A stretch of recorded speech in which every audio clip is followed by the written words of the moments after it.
everyone. I want to join Jonathan in welcoming you all to Johnston Central Library this evening for the fourth lecture in this year's autumn series, so well organised by our library service here in Cavan County Council under the very able leadership of Emma Clancy, who with her team put together this and so many other activities here in this library and in the other libraries around the county.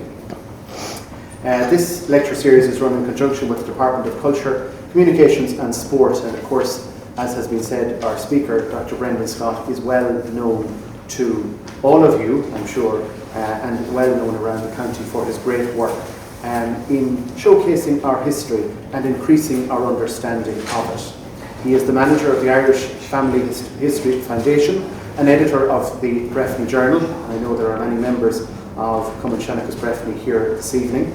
And as has been said, he worked as the historian in residence for the council during the decade of centenaries and did an incredible job in that role, a position that I think should have been continued long beyond, given the contribution that it made to improving our understanding of our history. He is, of course, also an accomplished author, working with others and in his own right, and there is a publication which we will all get to enjoy before the end of the year, Dr. Henry Jones' account of the 1641 Rising, Plantation and War in County Cavan.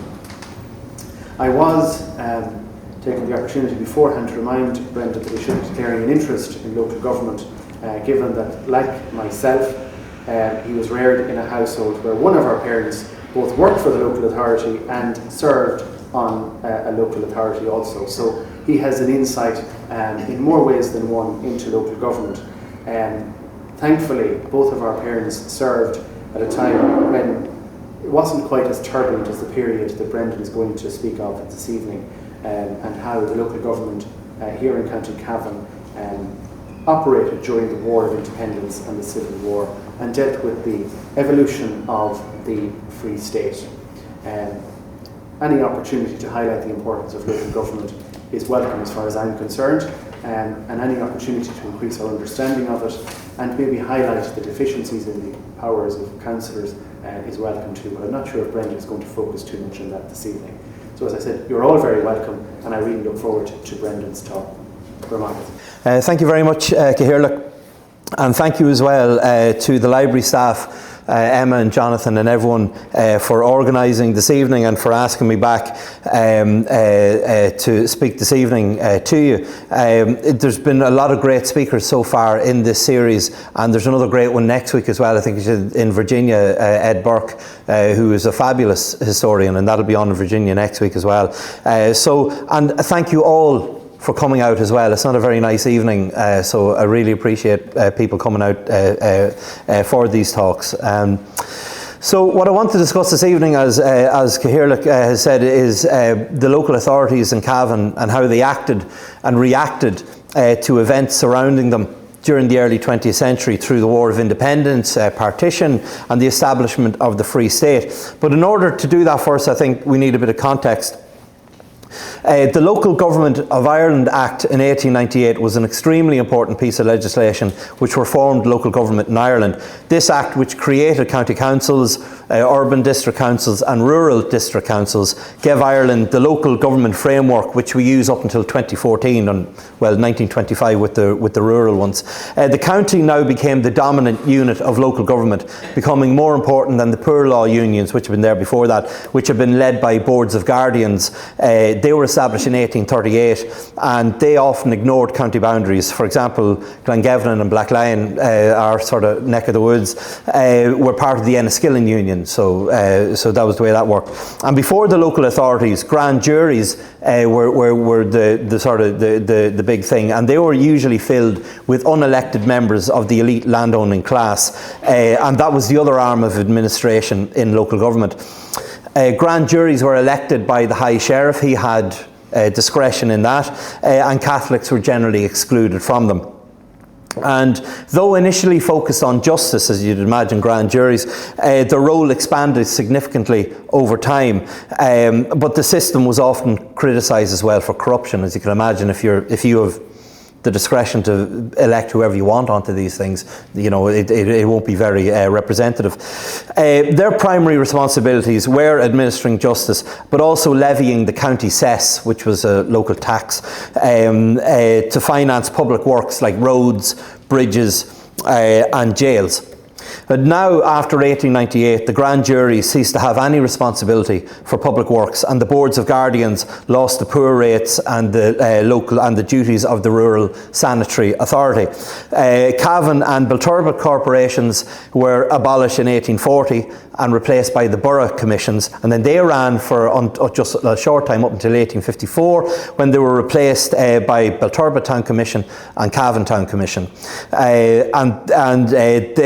So in the 19th century, a town like Cavan would be partly administered by the borough, or later the town commissioners, so they were one. Then you also had the county grand jury, and then you also had the local board of guardians. So there's three kind of groups all working together or not, and it was a very messy situation. And that 1898 Act, which sort of got rid of a lot of that and then created new bodies, cleaned up a lot of that messy situation.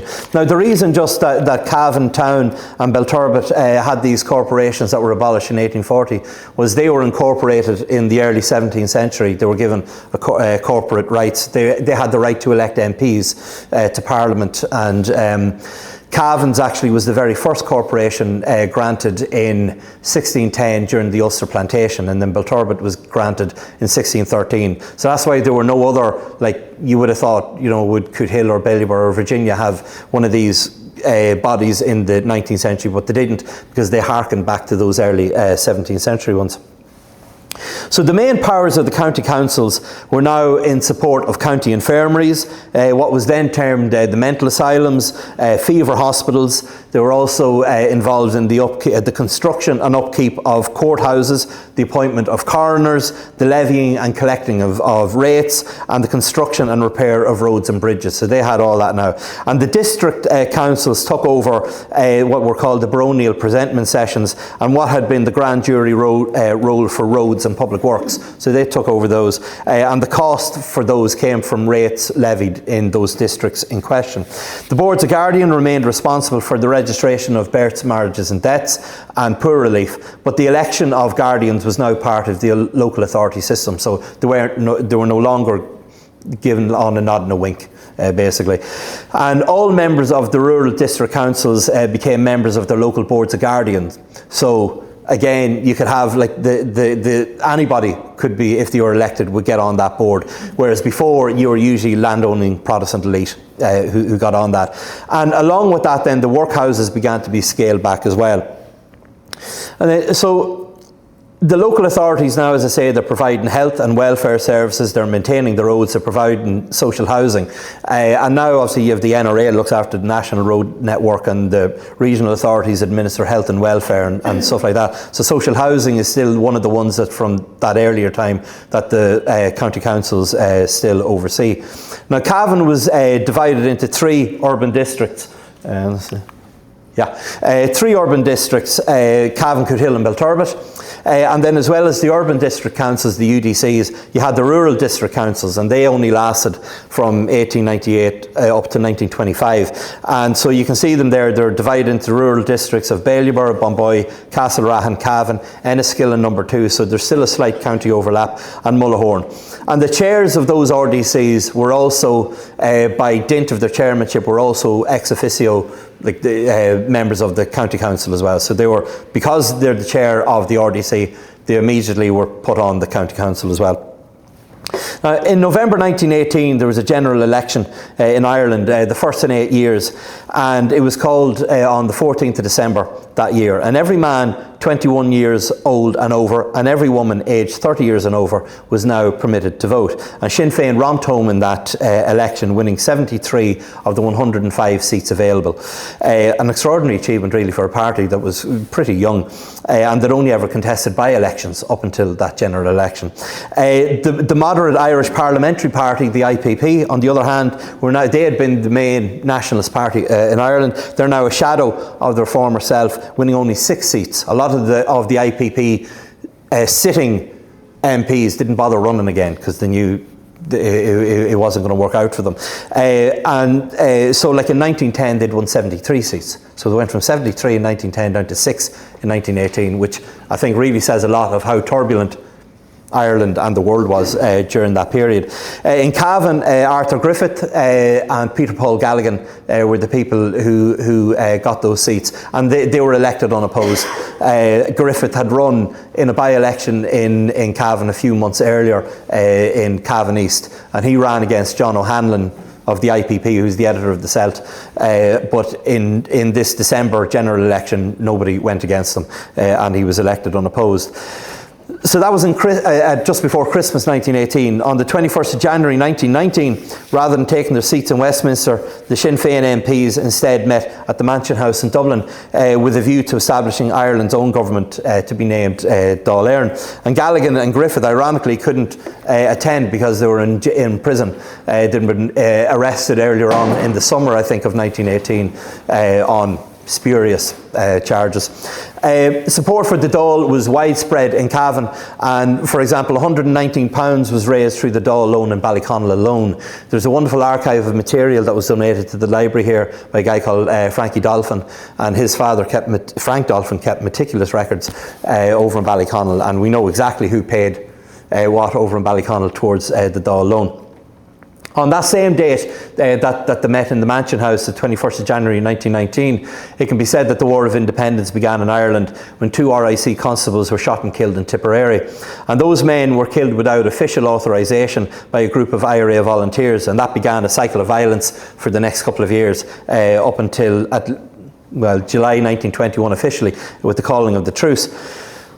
But 1 year after the War of Independence began came the local elections of 1920, and in January came the UDC elections, the Urban District Council ones, and then in June came the Rural and County Council elections. One significant change for the 1920 local elections was the extension of the franchise, again with women over 30 being given the right to vote.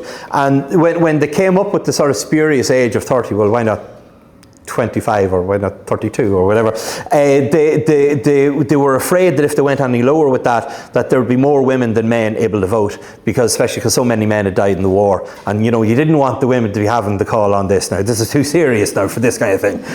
Now I live in a house full of women, so I'm in the minority in my house, but that was the thinking, that they didn't want the women to have the ultimate say. And that extension of the franchise came through the passing of the Representation of the People Act in 1918, and that was used in the general election and that year as well. Now local elections were supposed to be held every 3 years, but those meant for 1917 were postponed until 1920 because of the war that was on at the time. And in those June elections, Sinn Féin took control of 338 out of 393 local government bodies, county councils, boards of guardians and rural district councils across the whole island. It's an extraordinary figure as well. And the county and rural district elections saw virtually no contests outside of Ulster. And Cavan County Council's return in 1920 was 20 Sinn Féin candidates and 1 IPP for the Irish Parliamentary Party. So that was the county council that was elected that year. Now local government became an important battleground in which the newly established Dáil Éireann attempted to undermine and weaken English control of Ireland.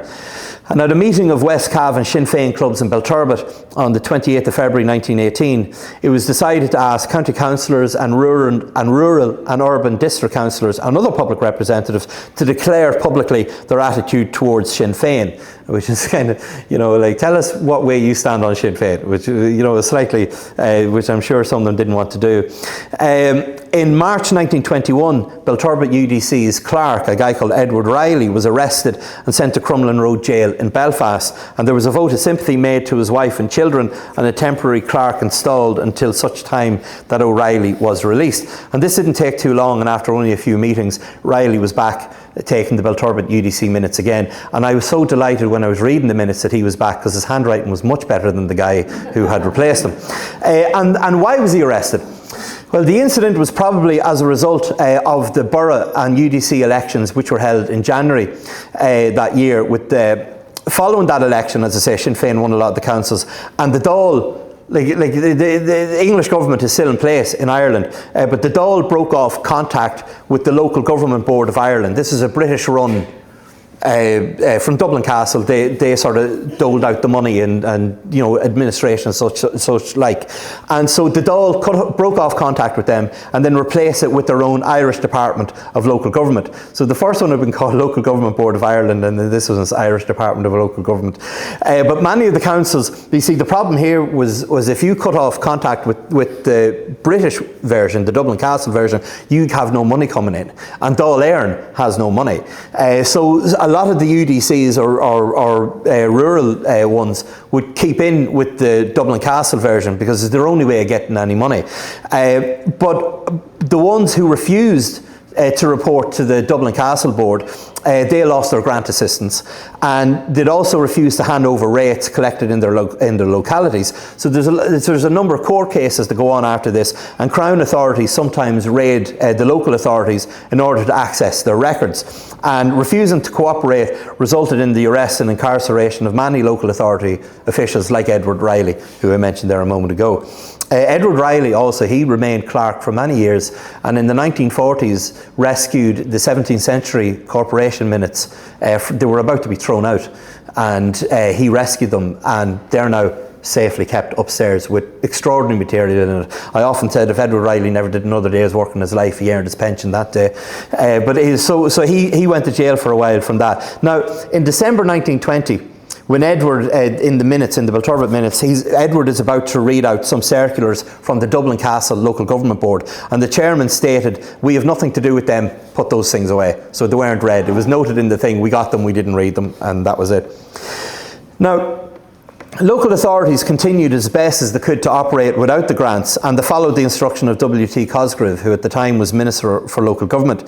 Communication with the Dáil focused on funding, so there's letters up and down to Dublin on this, so they're very concerned with funding, understandably.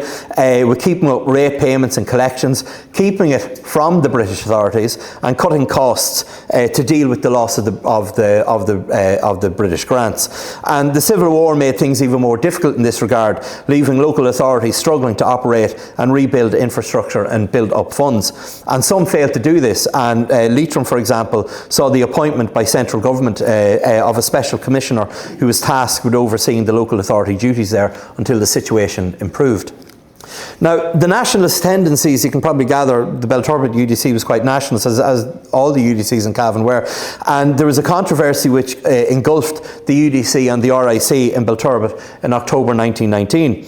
West Cavan IRA volunteers entered the town hall in Belturbet where the UDC met, and the daub tar, there was a royal coat of arms up on the wall, and threw tar on it, and as well as destroying that coat of arms, they then painted a skull inscribed with the letters RIP with an arrow pointing to where the coat of arms was. So we were very subtle guys. And to go along with the skull, then they painted a tricolour with the letters IR, which stood Irish Republic, beside it. And so then a tricolour was hoisted up on the clock tower up at the top of the town hall, and there's no attempt to take that down by the UDC anyway. They'd been ordered to take it down, they don't. And on the 6th of October 1919, Edward Riley, the clerk, informed the UDC that Sergeant Smith of the RIC had called in to request that the flag be removed.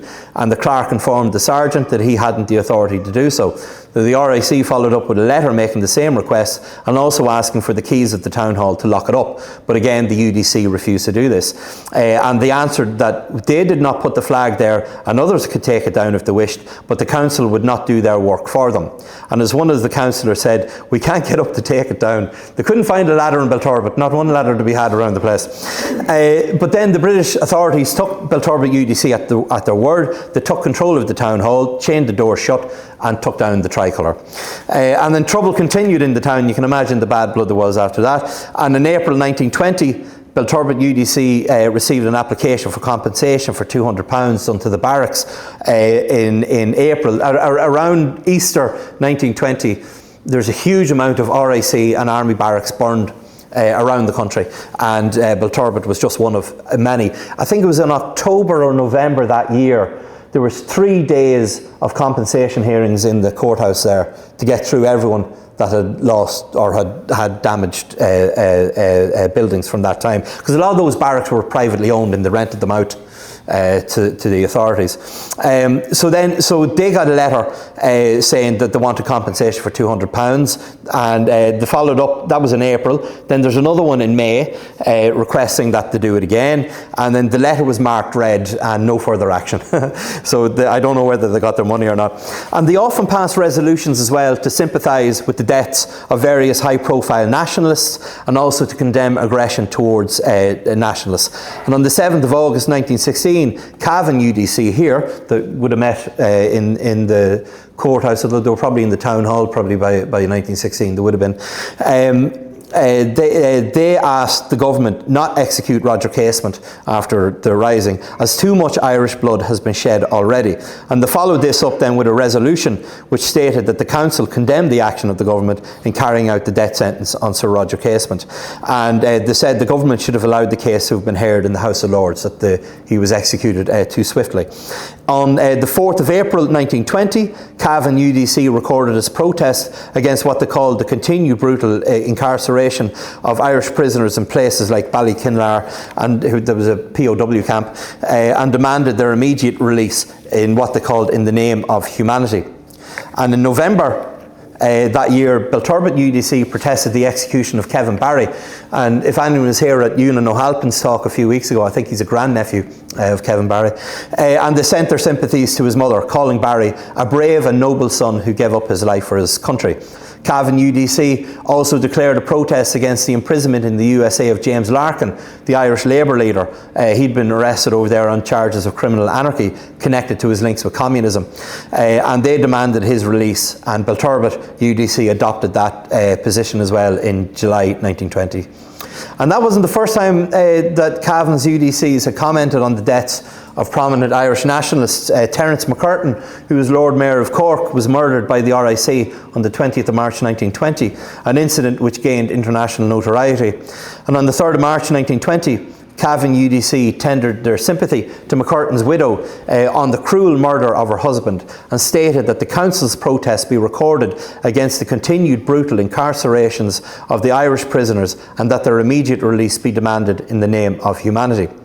And McCurtain's successor, Terence McSweeney, was arrested in August 1920 and imprisoned in Brixton, where he was sentenced to serve 2 years. And McSweeney went on hunger strike and eventually died on the 25th of October 1920. On the 6th of September, before he died, Belturbet UDC made a resolution criticising McSweeney's treatment and the treatment of his colleagues. And a special meeting was held by Belturbet UDC to express their sympathies to his wife when he eventually died. If you just think what a horrific death that must have been.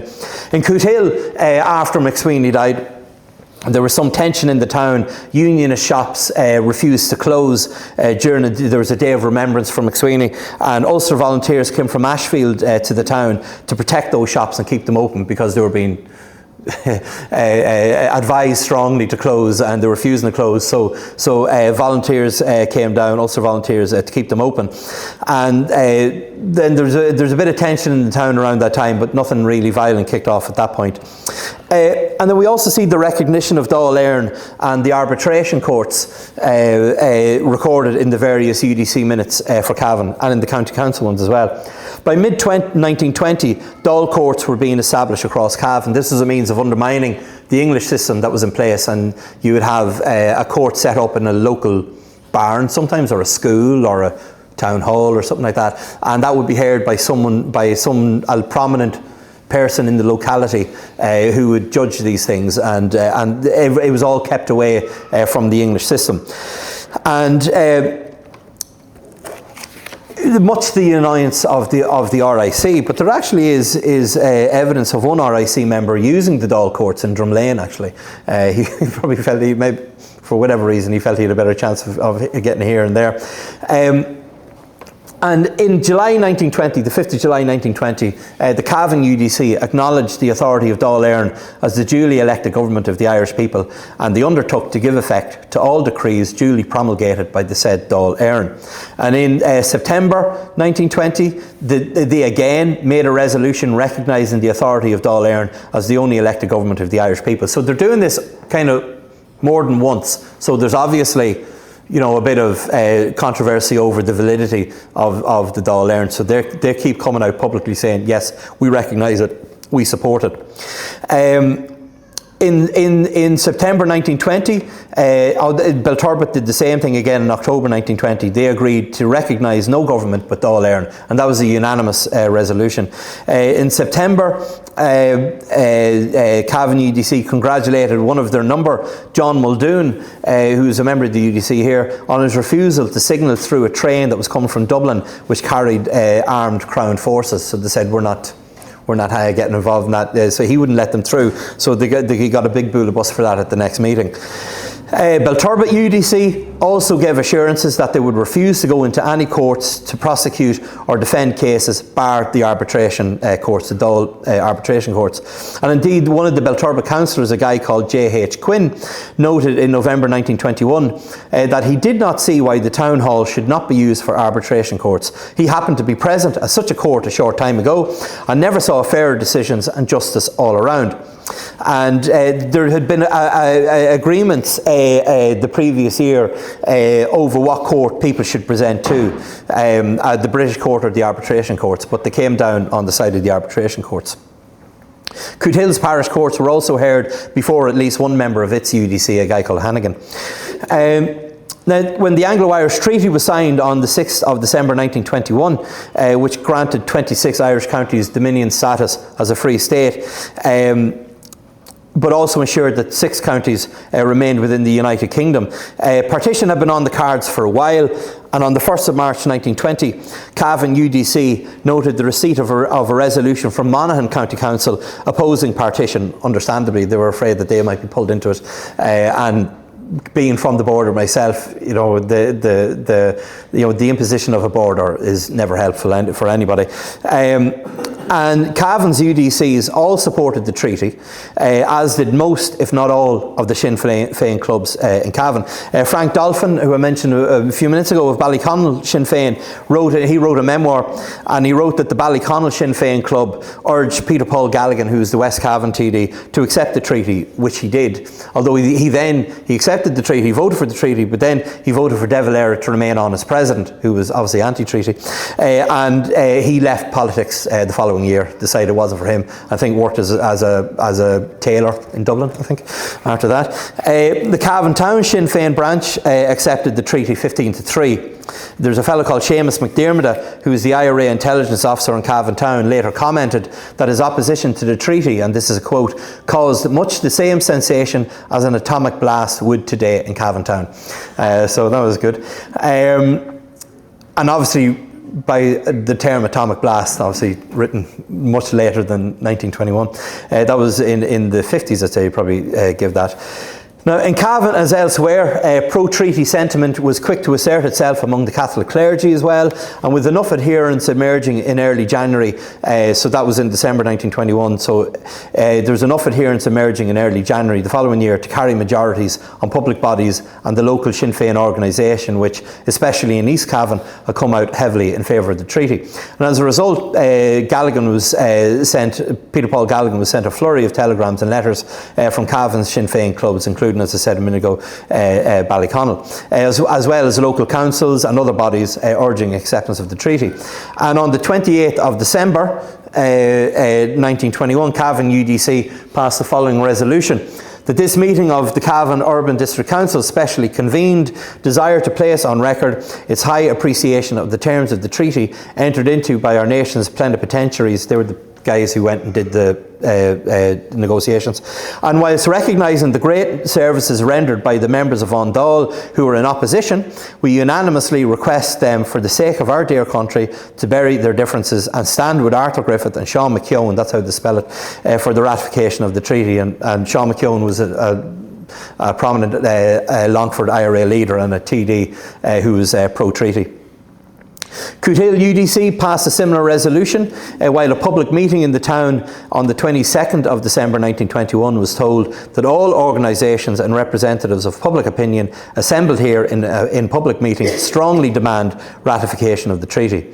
Furthermore, it was reported that a representative meeting of the women electors of Cootehill District, they had their own separate meeting, also supported the peace settlement and believed it would be a national disaster to have it thrown out. And according to the Irish Independent, published on New Year's Eve 1921, Cootehill UDC, they said, we unanimously approved the terms of the treaty and call on Messrs Arthur Griffith and Sean Milroy to use all their energy to influence the Dáil to unanimously support ratification, and in doing so they will be obeying the mandate of the Irish people and thus securing the welfare and freedom of the Irish people.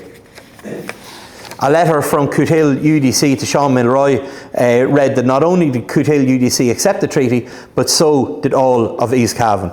All of it, every bit of it, according to them. And they also noted their hope, as did Belturbet UDC, that a split would be avoided, which Ireland's enemies anxiously expect. Now, as we know, that didn't work out like that.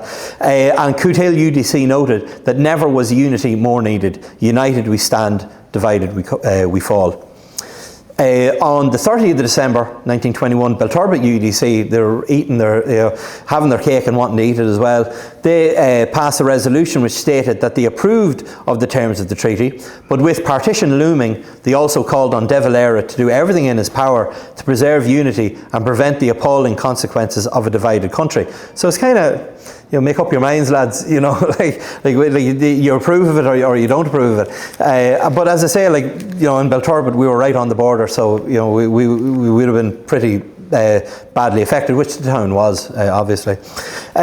At the meeting of Cavan County Council, there was one of the councillors called Fitzsimons. He called a motion for the treaty, and he declared that Cavan County Council, whilst feeling that the present treaty does not realise all the hopes of the Irish people, believed that it safeguarded the interests of the Gaelic nation, and the alternative is such that, acting in the name of our constituents, we now formally pronounce in its favour. The text went on to endorse the public statements of Griffith and Milroy and called on Galligan to vote for ratification. And Fitzsimons made the case for the treaty, stating that he accepted it not as a final settlement, which was the argument that the plenipotentiaries made as well, and saw no difficulty in transferring his allegiance from the Republic to the Free State.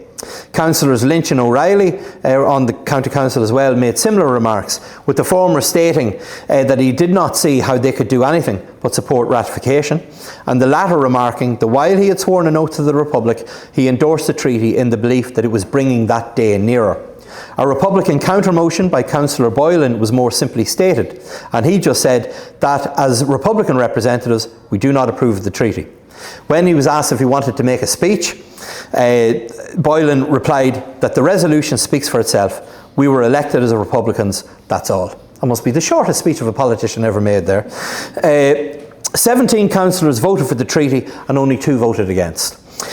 In Cavan, so we can say, public opinion was pretty much pro-treaty, and it was ratified on the 7th of January 1922. And that's a telegram that was sent to Frank Dolphin in Ballyconnell that day, giving the results. It's an extraordinary thing, that I find that incredible, that these little pieces of paper still survive. And news of its ratification was greeted with relief in the Anglo-Celt, and they reported that tricolours had been raised in various parts of the county in response to the news. And by St Patrick's Day in 1922, the last of the Crown forces had left Cavan. And then the election held in June 1922 saw another, the general election saw another huge victory for Arthur Griffith. He received 13,101 first preference votes, and his surplus was enough to bring in his 2 running mates, Walter Cole and Sean Milroy, meaning that all TDs elected in Cavan that year were pro-treaty. But as we know, Arthur Griffith died suddenly and unexpectedly on the 12th of August 1922. And 3 days later, on the 15th of August, Cavan UDC ordered that all shops close until 2 p.m. on the day of Griffith's funeral. And the UDC in Cavan recorded its sympathies on Griffith's death, whom they described as one of Ireland's most illustrious sons. And they recognised that his death was hastened by the stress of the Civil War, which they termed The present unfortunate conflict amongst Irishmen. That is an extraordinary way of putting it. It's certainly unfortunate. And they went on to hope that the opposing parties will shake hands over his grave and thus perpetuate the memory of one who has given his life and worked unselfishly to make Ireland mistress of her own destinies. And Belturbat's businesses were to remain shut on the day of Griffith's funeral as well, as they proposed their sympathies to Griffith's widow on the death of her illustrious husband. And then when Collins was killed on the 22nd of August 1922, Cavan UDC passed the following resolution and then had a minute's silence. And they said that we, the members of Cavan Urban Council, at this our first meeting since the lamented death of the late General Collins, offer our deep sympathy to his relatives and the government in the great loss the country has sustained in this the hour of our trial and sufferings. Now, I mentioned at the very beginning that there were RDCs, the Rural District Councils as well, and as I said, they were in Ballyborough, Bomboy, Castlerahan, Cavantown, Cootehill and Mullahoran, and Enniskillen number 2. And I mentioned those because there was an interesting note in the Bomboy RDC minutes on the 6th of December 1920. And I should say as well that these minutes that I'm quoting from are all held here in the archive upstairs. It's a fabulous resource that's available there. So the minutes from that date, 6th of December 1920 for Bomboy RDC said, the clerk reported that on the night of the 30th ultimo, so the 30th of November, at 7 o'clock p.m, 4 masked men entered his office and demanded him to deliver up to them the minute books of the Union and Rural District, and that he had no choice but to comply with their request. And he requested the men to return the books, but got no assurance to that effect, nor were the minute books since returned. Well, they're upstairs now, so they were returned eventually. As I said, those rural district councils were established in the Local Government of Ireland Act in 1898, and in the early years of the 20th century, much of the routine business was transacted through the RDCs. But then the Local Government Act of 1925 abolished the RDCs, and their duties were transferred instead to the county councils. Now, the first local elections held in the Free State on the 23rd of June 1925 were held on the 23rd of June 1925, and polls opened at 8 a.m. and closed at 8 p.m. And there was initially no election to be held. They're quite fluid, the numbers that they had at this time, and if you read kind of election reports, they're quite confused and unclear as to what's going on. Things seem to change. So initially in Belturbat there was to be no election because they had 9 seats and 9 people going for them. And then that later changed, and there's 7 seats and 16 candidates. So I don't know exactly how that worked. The election for Cootehill UDC was described in the Anglo-Celt as abortive, seemingly something to do with the validity of some of the candidates. And so that initial election was held on the 23rd of June, and then a Cootehill one was held on the 27th of July. And in the aftermath of the County Council elections, PJ Cassidy, who was a member of Cummin and Nail, who had retained his seat on Cavan County Council, remarked that the old council had conducted the public business in very difficult times, and they were proud at the close of their term of being in the soundest financial position of any council in Ireland. He, the Speaker, hoped that the new council would follow in the footsteps of the old council and keep Cavan in the front rank. So this is referring to when they lost their grants from Dublin Castle, the place, as I say, Leitrim next door. You know, they kind of went to the wall, and someone had to come in and run it for them. So Cavan was obviously very proud of their standing, according to this fellow anyway. In Cavan UDC, William Reid, who's a local unionist solicitor, that fellow there, that's taken from 1908. That's the Cavan UDC in 1908, taken in front of just over here, just in front of the courthouse. Look how rough the health and safety, you wouldn't get away with that now. This man here is John O'Hanlon, who is the man who ran against Arthur Griffith in the by-election in 1918. He was the editor of the Anglo-Celt. This is Louis Smith. He was the chair at the time. This guy is Thomas McGuinness, who is the clerk, so he's holding the minutes there. Now, Reid was made chair of Cavan UDC after that election in 1925, and there was a woman called Brady who was there for a long time. She was made vice chair, and Reid stated that so long as he occupied the chair, he would endeavour to keep politics out of the council chamber. And in that election, 5 unionists were elected to the UDC and 2 Republicans, 6 Labour, 1 Independent, and then 4 Cummin and Nail. Now, when they're talking about the Republicans and unions, that sort of thing, like the main Sinn Féin. But sometimes they don't mention the parties and sometimes they do. So this guy, William Reid, he was born in Omagh and served his apprenticeship as a solicitor in Castleblaney, and he in 1899-1900 commenced his solicitor's practice here in Cavan Town. He was awarded an MBE in 1920 for valuable services rendered in connection with recruiting in Ireland, which was not a service which would have been valued a couple of years later. So he was going around recruiting for the war, and he got an MBE for that. And Reid gave a kind of practical expression to the conclusions. He was a member of the Protestant Parliamentary Committee in 1926, whose object was to coordinate the Protestant vote. Reid was the election agent for John Cole, who's County Cavan Grand Master of the Orange Order. He was elected to the Dáil in 1923, and he was election agent for him in August 1927 general election. And Reid was a member of the Orange Order as well, and he was also honorary secretary of the Breffni Antiquarian and Historical Society in 1927, which is the predecessor of Cumhairshanachas Breffni. But before I finish up, I just want to highlight, I suppose, some of the stories from the County Council and UDC minutes for Cavan and Belturbet, which are the ones that are upstairs, and they're packed with really fascinating detail and which deal with the day-to-day life of these towns and their inhabitants. For example, on the 8th of September 1919, after the War of Independence has been going for 8 or 9 months, Edward Riley, the clerk down in Belturbet, read a letter from the British War Office offering the town a German machine gun and artillery. And one member of the UDC proposed accepting the gun but could find no seconder. So the clerk was instructed to write back and state that the gun was not required. And I know, as John Paul alluded to, my father was on Belturbet Town Council for 20 years, and I know there were some stages he would have been very happy for a German machine gun in some of those meetings. On the 7th of September 1920, and again on the 4th of October that year, a Belfast boycott was ordered by Cavan UDC, stating that any article may be sold to Belfast, but that no article be bought from Belfast. This was in relation to the pogroms that were happening in Belfast at the time. Catholics were being killed and assaulted and so on at that time, including a guy from Den who was in an abbey up in Belfast. He happened to look out a window at the wrong time and was killed. Father Liam Kelly wrote a lovely article about that. Well, lovely. A very good article. Lovely is not the right word. A very good article about that in the Breffni Journal a few years ago. Those boycotts were mirrored by similar decrees from Belturbet UDC. You see them in the minutes upstairs as well. On the 12th of June 1921, Andrew McEntee, who was the chairman of Cavan UDC at the time, reported to the UDC that he had investigated the shooting on the previous Sunday night by the IRA and received an assurance that such an incident would not occur again, but that the searching of motor cars would continue. So he came back to tell the boys that. And then there are also some issues that arise in the minutes. I suppose there were simpler times, I suppose, in a way.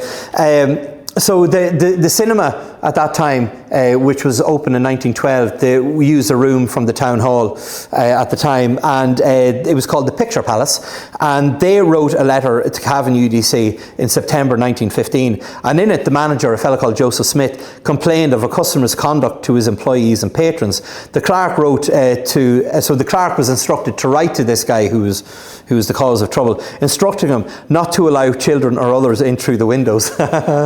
Good man. Or allow them to stand on the chairs, because if they're at the back they obviously can't see, and so he's letting them up in the chairs, so no, don't be doing that. And then, speaking of cinemas as well, in 1922 a resolution was passed which read that we, Cavan UDC, call on Dáil Éireann to take steps to prohibit the importation of all cinematograph films dealing with subjects such as illicit love, divorce made easy and obscenity, etc. Also the importation of all newspapers which specialise in divorce court proceedings, suicide and murder cases, etc. We being of the opinion that such importations are opposed to the traditions of our Irish people. Can you imagine if they saw the movies now? They'd be turning in their grave, I'd say. And one that I mentioned to Emma last week, I was looking at it last week, in the Cavan UDC minutes in July 1923, it was noted that on the question of tenants in Owen Road Terrace keeping goats, and I had to read that a couple of times, but it's goats, it was decided that if in future any tenant fails to keep his goat under proper control and supervision, and by so failing injures his neighbour's crops, that the said tenant be served with notice to quit. So don't, keep manners on your goats, really. And then in May 1922, the speed limit was set by the UDC, so it wasn't a national thing. The UDC set it, and the speed limit for motor cars was fixed at 5 miles an hour. Now, God help us if you had to have trouble getting out of that way, you know. So anyway, but this obviously wasn't being held to, because in 1925 they increased the limit to 10. Because, you know, which is crazy. Where will it end? But notice was made of the fact that motors were still being driven at a dangerous speed through the town, probably 12 miles an hour or something like that. So just to conclude, I suppose, the County Council, UDC and RDC minutes don't always focus on the national picture, but when they do, they really can tell us an awful lot about the attitudes of the councillors and those whom they represented. And thankfully, many of the records are held safely here in the archive, where they can be studied and examined, hopefully for generations to come. Thank you very much.